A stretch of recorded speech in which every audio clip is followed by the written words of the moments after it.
Hello student, this is Aishwarya Sharma. हम पढ़ रहे थे प्रारंभिक आकारों को समझना। उसमें आज हम पढ़ेंगे त्रिभुजों का वर्गीकरण।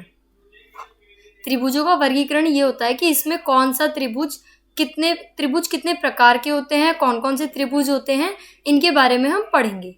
अब देखो त्रिभुज का वर्गीकरण, पहले हम कुछ महत्वपूर्ण बिंदु हैं उनके बारे में जान लेते हैं। त्रिभुज के वर्गीकरण में सबसे कम भुजाओं वाले बहुभुज एक त्रिभुज ही है। क्यों इन्होंने बोला कि एक त्रिभुज ही? क्योंकि अगर हम चतुर्भुज लें तो उसमें 4 भुजाएं होती हैं, पंचभुज लें तो उसमें 5 भुजाएं होती हैं। तो इसलिए सबसे कम भुजाओं वाला कौन सा है? त्रिभुज, क्योंकि इसमें ही 3 भुजाएं होती हैं, बाकी सब में 3 से ज़्यादा भुजाएं होती हैं। त्रिभुज विभिन्न प्रकार के होते हैं। कोणों और भुजाओं की मापों के आधार पर त्रिभुज से संबंधित कुछ तथ्य निम्न हैं, यहाँ दिए हुए हैं। देखो पॉइंट नंबर 1, त्रिभुज जिनके सभी कोण बराबर हैं। अब एक त्रिभुज ऐसा है, ये त्रिभुज है, ये त्रिभुज हम यहाँ पे बना लेते हैं।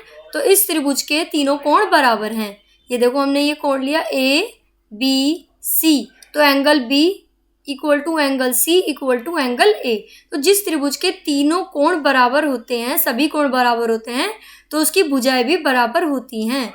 ये तीनों भी आपस में बराबर होंगी। त्रिभुज जिनकी सभी भुजाएं बराबर हैं। अब ये बोल रहे हैं कि एक त्रिभुज ऐसा है जिसकी सारी भुजाएं बराबर हैं। देखो AB, ये तीनों भुजाएं बराबर हैं। AB इक्वल टू BC और BC इक्वल टू CA। तो जिस त्रिभुज की तीनों भुजाएं बराबर होती हैं उसके तीनों कोण भी आपस में बराबर होते हैं। ये हो गया हमारा सेकंड पॉइंट। थर्ड पॉइंट में क्या है? त्रिभुज जिनमें 2 कोण बराबर हैं और 2 भुजाएं बराबर हैं। देखो ये एक त्रिभुज है, ये रहा एक त्रिभुज, इसमें कितने कोण बराबर हैं?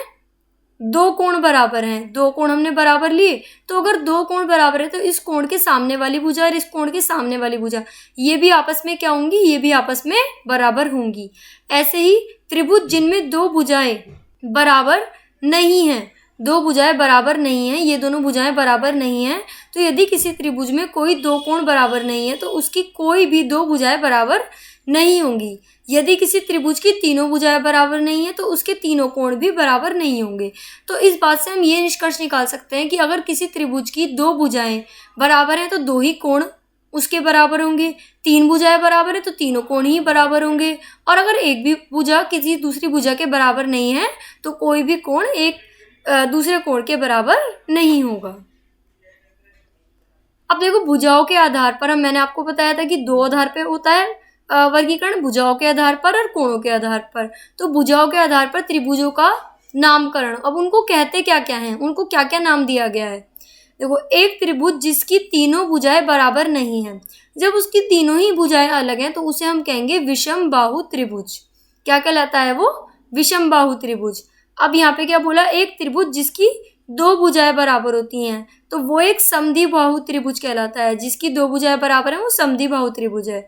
एक त्रिभुज जिसकी तीनों ही भुजाएं बराबर हैं वो समबाहु, समबाहु मतलब समान भुजा वाला त्रिभुज, तो समबाहु त्रिभुज वो कहलाता है। अब देखो जैसे ये वाला एक त्रिभुज हमें दिया हुआ है तो इसकी ये तीनों ही भुजाएं, ये जो साइन है ये बराबर होने का है, तीनों ही भुजाएं बराबर दे रखी हैं, तो ये हमारा कौन सा त्रिभुज हुआ? समबाहु।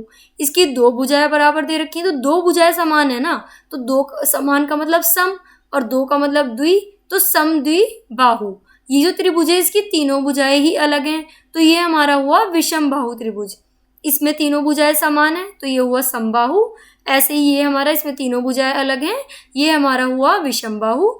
और ये वाला त्रिभुज, इसमें 2 भुजाएं समान है तो ये हमारा हुआ समद्विबाहु। कोणों के आधार पर त्रिभुजों का नामकरण। अगर हम कोणों के आधार पर देखें त्रिभुजों को तो कौन कौन से कोण होते हैं ये तो हमने पढ़ चुके हैं। अब उन कोणों के नाम क्या होते हैं ये भी हम पढ़ चुके हैं, पर उन कोणों के आधार पर त्रिभुजों को क्या क्या नाम दिया गया है ये हम यहाँ पर पढ़ेंगे। देखिए यदि त्रिभुज का प्रत्येक कोण 90 डिग्री से कम हो, तो 90 डिग्री से कम वाला जो एंगल होता है वो तो न्यून कोण होता है, तो इसलिए इस त्रिभुज को भी हम एक न्यून कोण त्रिभुज कहलाता है। यदि इसका कोई कोण समकोण है, समकोण मतलब जिसमें एंगल 90 डिग्री है, तो अगर कोई भी कोण 90 डिग्री का है किसी त्रिभुज में तो उस त्रिभुज को एक समकोण त्रिभुज कहते हैं। यदि इसका कोई कोण 90 डिग्री से अधिक है, तो 90 डिग्री से अधिक जिसमें होता है वो मैंने आपको क्या बताया था, 180 डिग्री से कम है वो अधिक कोण होता है, तो इसलिए इस त्रिभुज को भी हम क्या कहेंगे? अधिक कोण त्रिभुज हम कहेंगे। अब देखिए इसमें क्या है, इसमें तीनों एंगल 90 डिग्री से हमें कम दिखाई दे रहे हैं, तो ये हमारा होगा न्यून कोण त्रिभुज। इसमें देखो एक एंगल 90 डिग्री हमने पढ़ा था, कोई भी एंगल 90 डिग्री है तो ये हमारा हुआ समकोण त्रिभुज। और इसमें देखो इसमें एक एंगल ही हमारा ये 90 डिग्री से अधिक है, तो इसको हम कहेंगे अधिक कोण त्रिभुज। अब भुजाओं की लंबाइयों के आधार पर तो हम अभी पढ़ चुके हैं कि तीनों भुजाएं असमान लंबाइयों वाली हैं तो विषमबाहु त्रिभुज, दो भुजाओं की लंबाई बराबर है तो समद्विबाहु त्रिभुज, और तीनों भुजाओं की लंबाई बराबर है तो समबाहु त्रिभुज। अब देखिए यहाँ कुछ क्वेश्चन हमें दिए हुए हैं, उनके आधार पे हमें ये बताना है कि कौन सा त्रिभुज है। त्रिभुजों के प्रकार लिखिए। त्रिभुज जिसकी भुजाएं 7 सेंटीमीटर, 8 सेंटीमीटर और 9 सेंटीमीटर है, यानी कि तीनों भुजाएं ही यहाँ अलग हैं, तो ये कौन सा त्रिभुज हुआ? ये हुआ हमारा विषमबाहु त्रिभुज। त्रिभुज ABC जिसमें AB क्या है 8.7 सेंटीमीटर, AC 7 सेंटीमीटर और BC 6 सेंटीमीटर, तो यहाँ भी तीनों भुजाएं ही अलग हैं, तो ये भी हमारा कौन सा हुआ? ये भी हमारा हुआ विषमबाहु त्रिभुज। अब यहाँ देखो, यहाँ इन्होंने बोला है त्रिभुज है PQR जिसमें PQ बराबर है QR के और QR बराबर है RP के, और ये तीनों ही भुजा 5-5 सेंटीमीटर की हैं, तो तीनों 5-5 सेंटीमीटर की हुई, जिसमें तीनों भुजाएं बराबर होती हैं। तीनों भुजाएं क्या होती हैं?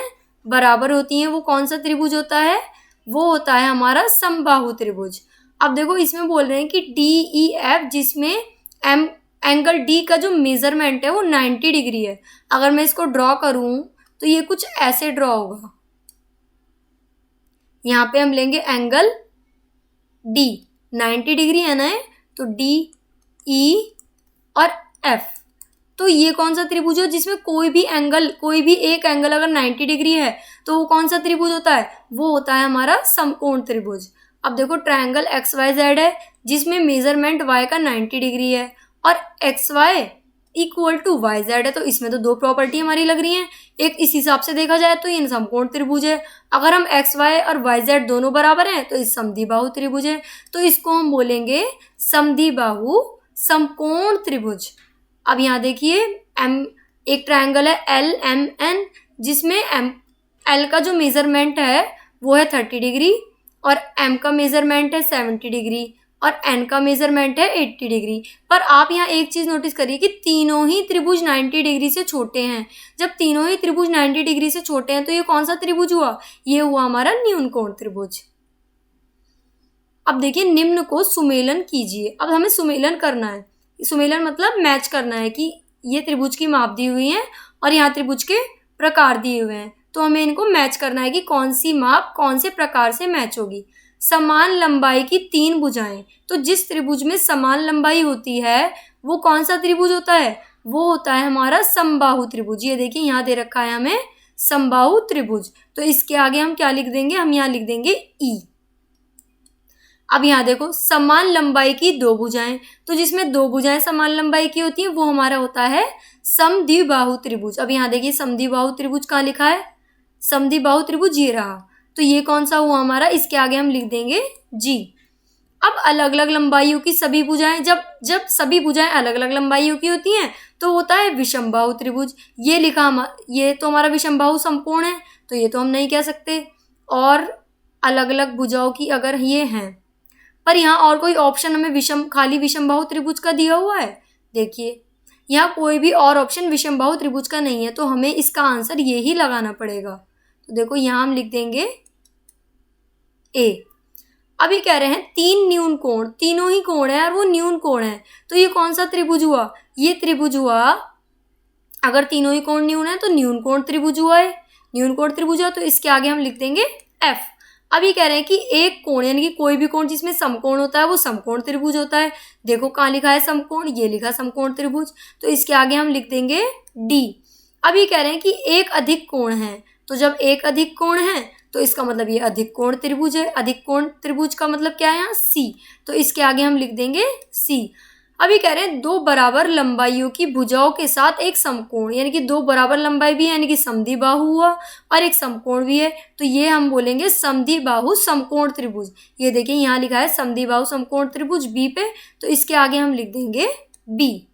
अब थर्ड क्वेश्चन में हमें बोला है निम्नलिखित भुजाओं में से प्रत्येक का 2 प्रकार से नामकरण कीजिए। आप कोण का प्रकार केवल देखकर ज्ञात कीजिए। अच्छा, कोण का प्रकार देखकर ज्ञात करना है। तो देखो तीनों भुजाएं जब इसकी बराबर हैं तो जिसकी तीनों भुजाएं यहाँ बराबर हैं, नहीं यहाँ तीन भुजाएं बराबर नहीं है, यहाँ है दो भुजाएं बराबर 5 सेंटीमीटर 5 सेंटीमीटर, तो उस हिसाब से तो ये समद्विबाहु त्रिभुज हुआ। अभी अगर ये समद्विबाहु त्रिभुज है, दो भुजाएं इसकी बराबर हैं, तो जो समद्विबाहु त्रिभुज होता है उसमें क्या होता है उसमें, और यहाँ हमें कोई एंगल 90 डिग्री से बड़ा भी नहीं दिख रहा, ना कोई 90 डिग्री दिख रहा, तो ये हमारा कौन सा त्रिभुज हुआ, ये हमारा हुआ न्यूनकोण त्रिभुज। कौन सा त्रिभुज, न्यूनकोण त्रिभुज। अब यहाँ देखो यहाँ पे क्या है, यहाँ तीनों भुजाएं अलग अलग हैं, तो ये कौन सा त्रिभुज हुआ, ये हुआ विषमबाहु त्रिभुज। और कोण के हिसाब से देखें अगर हम, तो यहाँ में कोण दिख रहा है 90 डिग्री का, तो ये हुआ समकोण त्रिभुज। अब सी पार्ट में अगर हम देखते हैं तो इसकी दो भुजाएं बराबर हैं, तो ये समद्विबाहु त्रिभुज हुआ। पर ये वाला जो इसका एंगल है ये 90 डिग्री से भी ज़्यादा का है, तो अधिक कोण हमें नजर आ रहा है, तो इसका मतलब क्या हुआ, ये हुआ एक अधिक कोण त्रिभुज भी हुआ। अब यहाँ देखो ये क्या हुआ, इसमें दो भुजाएं बराबर है, तो ये क्या हुआ, समद्विबाहु त्रिभुज, और इसमें हमें 90 डिग्री भी दिखाई दे रहा है, तो ये हमारा क्या हुआ, ये हमारा समकोण त्रिभुज भी हुआ। अब इसमें तीनों भुजाएं बराबर हैं, जब तीनों भुजाएं बराबर हैं तो तीनों कोण भी बराबर होंगे, तो तीनों कोण बराबर होंगे तो 90 डिग्री से छोटे ही होंगे तीनों कोण, तो तीनों कोण 90 डिग्री से छोटे हैं, तो वो होता है न्यूनकोण त्रिभुज। और वैसे कौन सा त्रिभुज हुआ भुजाओं के आधार पे, वो हुआ समबाहु त्रिभुज। अब इसमें देखो इसमें तीनों भुजाएं अलग अलग हैं, तो ये हुआ विषमबाहु त्रिभुज, और ये एंगल 90 डिग्री से ज़्यादा का है, तो ये क्या हुआ, ये हुआ अधिक कोण त्रिभुज। अब क्वेश्चन नंबर 4 में हमें एक प्रैक्टिकल यहाँ करना है। माचिस की तीलियों की सहायता से त्रिभुज बनाने का प्रयत्न कीजिए, उनमें से कुछ आकृति में दिखाए गए हैं, क्या आप निम्न में से, ये हमें कुछ आकृतियाँ दी गई हैं जिसकी हेल्प से हम भी इनको बना सकें। अब देखो क्या आप निम्न से त्रिभुज बना सकेंगे। 3 माचिस की तीलियां अगर हम लें, तो 3 माचिस की तीलियां अगर हम लें तो एक माचिस की तीली ऐसे हो गई है, दूसरी ऐसे हो गई और तीसरी ऐसे हो गई, तो इनसे एक त्रिभुज बन सकता है। हाँ, 3 माचिस की तीलियों से एक त्रिभुज बन सकता है। यह कौन सा त्रिभुज होगा, यह 3 माचिस की तीलियों की शेप सेम होगी, तो तीनों एंगल भी सेम होंगे, तो तीनों एंगल सेम होंगे, तो ये कौन सा त्रिभुज हुआ, न्यूनकोण त्रिभुज। ठीक है। अब है 4 माचिस की तीलियां। अब 4 माचिस की तीलियां से अगर हम लेंगे तो 1 2 3 4, तो इससे तो कोई त्रिभुज नहीं बना, क्योंकि वैसे भी 3 भुजाओं वाला त्रिभुज होता है, तो इसमें तो 4 भुजाएं आ गई, चतुर्भुज हुआ, तो इसलिए ये भी क्या हुआ, 4 माचिस की तीलियों से त्रिभुज बनाया नहीं जा सकता। अब 5 माचिस की तीलियां अगर हम लें, देखो 1 2, 2 हमने यहाँ लगाई तीलियां, 3 4 यहाँ हमने लगाई और 5th हमने यहाँ लगाई, तो ये एक त्रिभुज बन सकता है। और अब इस त्रिभुज को हम ऐसे ही बना सकते हैं कि 1 2 3 से तो हम ये ले लिया और यहाँ से हमने ये बना लिया, तो ये भी एक 5 माचिस की तीलियों से त्रिभुज बनाया जा सकता है। अगर मैं 6 माचिस की तीलियों को देखूं तो 2 तीलियां मैंने ऐसे लगाई, 2 फिर ऐसे लगाई और 2 ऐसे लगा दी, तो यह एक न्यूनकोण त्रिभुज होगा, क्योंकि 2 भुजाओं की लंबाई का योग सदैव तीसरी से बड़ा होता है। तो न्यूनकोण में ये भी होता है कि देखो ये भुजा, अगर हम कोई सी भी 2 भुजाएं यहाँ लेंगे और उनका योग करेंगे तो वो तीसरी भुजा से हमेशा बड़ा आएगा, तो ये एक न्यूनकोण त्रिभुज हुआ।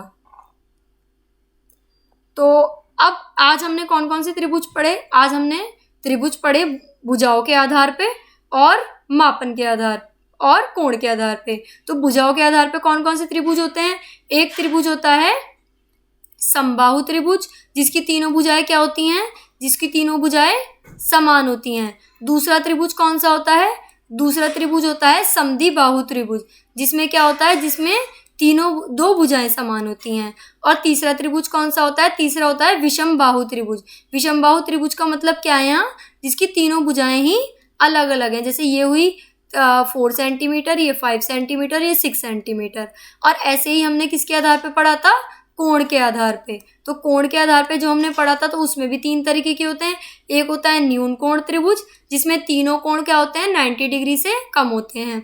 दूसरा होता है समकोण त्रिभुज, जिसमें कोई भी एक कोण 90 डिग्री होता है। और तीसरा हमारा क्या होता है, तीसरा हमारा होता है क्या होता है, अधिक कोण त्रिभुज। उसमें क्या होता है, कोई भी एक कोण 90 डिग्री से बड़ा होता है। तो अब हम आपसे मिलेंगे नेक्स्ट क्लास में। Thank you.